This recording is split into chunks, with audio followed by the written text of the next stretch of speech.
Police, rangers ও সেনাবাহিনীর বাধা টপকে ইসলামাবাদের মূল কেন্দ্র ডি চকে পৌঁছে গেছেন পাকিস্তানের সাবেক প্রধানমন্ত্রী ইমরান খানের সমর্থকরা। তবে ডি চকে পৌঁছানোর পর তারা আবারও বাধার মুখে পড়েছেন বলে জানিয়েছে দেশটির স্থানীয় সংবাদ মাধ্যম। এছাড়া ডি চকের মূল স্থানের আগে কন্টেইনার দিয়ে বাধা সৃষ্টি করে রাখা হয়েছিল।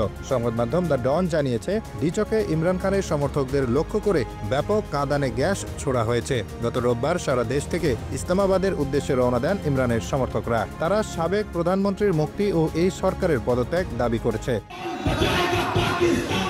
এছাড়া ইমরানের সমর্থকদের আরেকটি বড় দাবি হল সংবিধানের ২৬তম সংশোধনী বাতিল করতে হবে, যেটির মাধ্যমে মূলত দেশটির উচ্চ আদালতের স্বাধীনতা কেড়ে নেওয়া হয়েছে।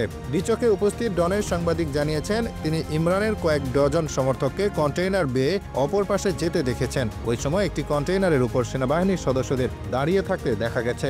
ইসলামাবাদে পরিস্থিতির অবনতি হওয়ায় শেহবাজ শরীফের সরকার সংবিধানের ২৪৫ ধারা অনুযায়ী সেখানে সেনাবাহিনী মোতায়েন করেছে।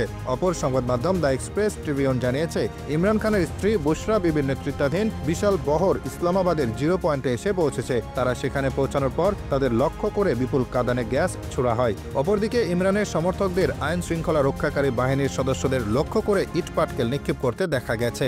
সব বাধা দিয়েও ইমরানের সমর্থকদের আটকাতে না পারায় রাওয়ালপিন্ডি থেকে পুলিশের আরও ১,০০০ সদস্যকে ডেকেছে স্থানীয় প্রশাসন। এদিকে আইন শৃঙ্খলা বাহিনীর হামলায় নিজেদের ৩ সদস্য নিহত হওয়ার তথ্য জানিয়েছে ইমরান খানের দল পাকিস্তান তেহরিক-ই-ইনসাফ। এর আগে পিটিআই এর হামলায় আধা সামরিক বাহিনী, রেঞ্জার্স ও পুলিশের ৬ সদস্য নিহত হওয়ার দাবি করেছিল দেশটির সরকার।